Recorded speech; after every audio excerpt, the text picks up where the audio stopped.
हाँ, तो दोस्तों हमने लेखक का परिचय और इस कविता को ताल पर पढ़ा था। आपने उम, आपने भी ताल लगाई होगी इस कविता को।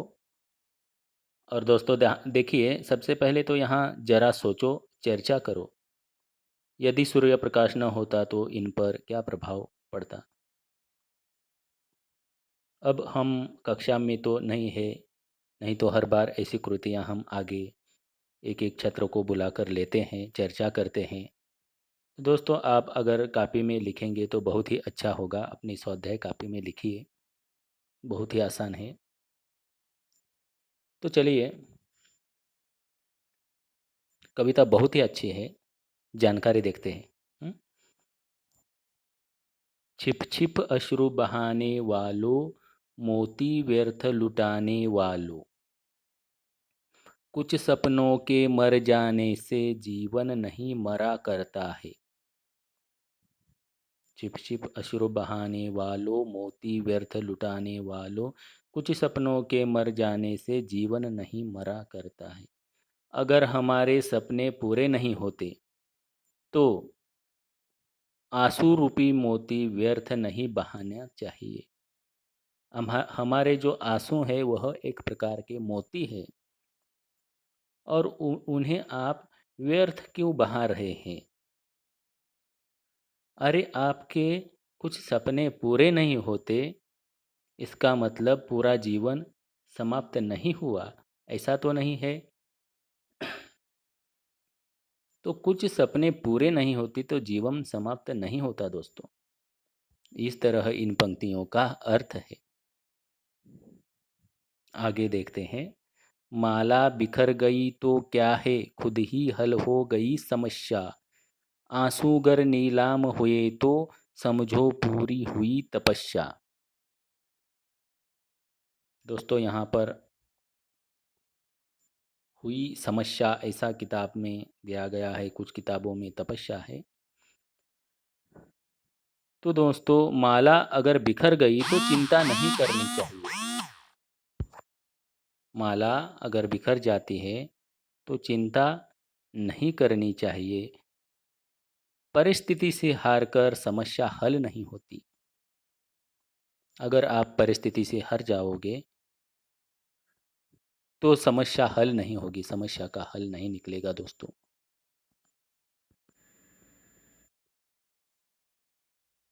आंसू गर नीलाम हुए तो समझो पूरी हुई तपस्या। यदि हमारे आंसुओं पर लोगों का ध्यान जाता है तो हमें समझ जाना चाहिए कि तपस्या पूरी हो गई है, हमारी तपस्या पूरी हो गई है। रूठे दिवस मनाने वालों, फटी कमीज सिलाने वालों, कुछ दीपों के बुझ जाने से आंगन नहीं मरा करता है। परिस्थिति से रूठकर बैठना नहीं चाहिए। हम कहते हैं कि मेरे नसीब में ही नहीं है, लेकिन ऐसा नहीं। अगर ऐसा हम कहते हैं तो परिस्थिति से हम हार गए हैं, परिस्थिति से रूठ गए हैं, तो हमें रूठना नहीं चाहिए दोस्तों। यदि कमीज फटती है तो उसे सिलाना पड़ता है। और आंगन में बहुत सारे हमने दिए जलाए हैं, तो अगर उनमें से कुछ बुझ जाते हैं तो पूरे आंगन में अंधेरा नहीं होता है। कुछ दीपों के बुझ जाने से आंगन नहीं मरा करता है। खोता कुछ भी नहीं यहाँ पर, केवल जिल्द बदलती पोथी। जैसे रात उतार चांदनी, पहने सुबह धूप की धोती। दुनिया में कुछ भी खत्म नहीं होता है, केवल उसका रूप बदलता है। केवल जिल्द बदलती पोथी, केवल उसका रूप बदलता है। जैसे रात ने चांदनी चांदनी रूपी वस्त्र बदल देती है रात, और धूप रूपी, धूप यानी मराठी मध्ये ऊन, तो धूप रूपी वस्त्र पहन लेती है। कुछ भी नहीं बदलता है, उसका रूप बदलता है। रात चली जाती है, दिन आ जाता है। वस्त्र बदल कर आने वालों, चाल बदल कर जाने वालों। वस्त्र या अपनी चाल बदलने से अपना स्वभाव नहीं बदलता। वस्त्र बदलने से या अपनी चाल बदलने से स्वभाव में बदल नहीं होता है। चंद खिलौने के खोने से बचपन नहीं मरा करता है। अगर कुछ खिलौने खो जाते हैं तो बच्चे का बचपन खत्म नहीं होता, वह बच्चा ही रहता है, उसका बचपन रहता है। आगे देखते हैं। कितनी बार गगरियां फूटी सीकन न पर आई पनघट पर। पनघट का मतलब है पानी भरने का स्थान। तो देखिए, ये पानी भरने का स्थान है, यहाँ पर कितनी गगरियां फूटी है? बहुत सारी गगरियां फूटी है, लेकिन पनघट ने उसकी कभी चिंता नहीं की। सीकन का मतलब है चिंता। सीकन न आई पनघट पर, उसने कभी भी चिंता नहीं की। कितनी बार किश्तियां डूबी। किश्तियां का मतलब है नाव। चहल पहल ओ ही है तट पर। तट यानी किनारा। समुंदर में बहुत सारी नावें डूबी है, लेकिन अगर हम समुंदर के किनारे देखते हैं तो वही चहल पहल है, आना जाना लोगों का रहता है। लोग ऐसा नहीं कहते कि यहाँ पर बहुत सारी नावें डूब गई है तो हम इस समुंदर के तट पर नहीं घूमेंगे, यहाँ पर नहीं जाएंगे, ऐसा नहीं कहते हैं। वही चहल पहल रहती है। तम की उम्र बढ़ाने वालों, लोभ की आयु घटाने वालों, लाख करे पतझर कोशिश पर उपवन नहीं मरा करता है। इन पंक्तियों का अर्थ है, निराशावादी दृष्टिकोण रखने से जीवन में अंधेरा बढ़ता है। अगर हमारा दृष्टिकोण ही निराशावादी है तो जीवन में अंधेरा बढ़ता है। तो हमें निराशावादी दृष्टिकोण नहीं रखना चाहिए दोस्तों। आशा रूपी प्रकाश लोभ की आयु कम हो जाती है।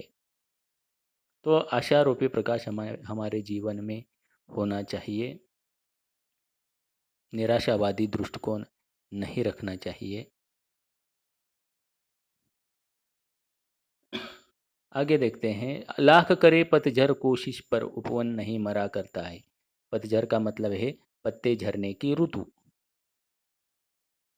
पत्ते झरने की ऋतु आती है, बहुत सारे पेड़ों पर जो पत्ते होते हैं गिर जाते हैं, झड़ जाते हैं। लेकिन क्या उपवन मरता है? जंगल पूरी तरह मरता है? नहीं, बिल्कुल नहीं। उनमें फिर से पत्ते आते हैं। तो उसी तरह हमारे जीवन में आशा रूपी प्रकाश लाना चाहिए। आगे देखते हैं। लूट लिया माली ने उपवन लूटी न लेकिन गंध फूल की। देखिए, माली फूल तोड़ता है लेकिन फूल की गंध जो है उसे चुरा नहीं सकता। माली फूल तोड़ सकता है लेकिन उसकी गंध को नहीं चुरा सकता। लूट लिया माली ने उपवन लूटी ने लेकिन गंध फूल की। तूफानों तक ने छेड़ा पर खिड़की बंदन हुई धूल की। तूफान आते रहते हैं परंतु सुगंध के स्रोत का कुछ नहीं बिगाड़ सकते। इस तरह का इन पंक्तियों का अर्थ है। नफरत गले लगाने वालों, सब पर धूल उड़ाने वालों, कुछ मुकड़ों की नाराजी से दर्पण नहीं मरा करता है।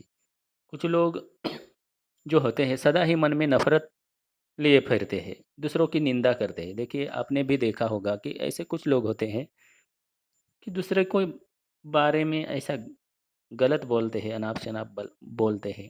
उनके मन में सदा ही नफरत लेकर घूमते हैं। मैं यहाँ जाऊँगा तो उसे ऐसा करूँगा, इस तरह होते हैं, दूसरों की निंदा करते हैं। तो नफरत गले लगाने वालों, सब पर धूल उड़ाने वालों, कुछ मुकड़ों की नाराजी से दर्पण नहीं मरा करता है। अगर कुछ मुकड़े नाराज है तो दर्पण नहीं मरा करता है। दर्पण म्हणजे आरसा। ये जो दर्पण है ये केवल सच्चाई दिखाता है और यह लोग भूलते हैं। हम्म? तो ठीक है दोस्तों, आशा करता हूँ ये कविता अच्छी तरह समझ में आई होगी। आप इसका स्वाध्याय कीजिए। मैं आपके लिए इसके शब्दार्थ भी भेजने वाला हूँ।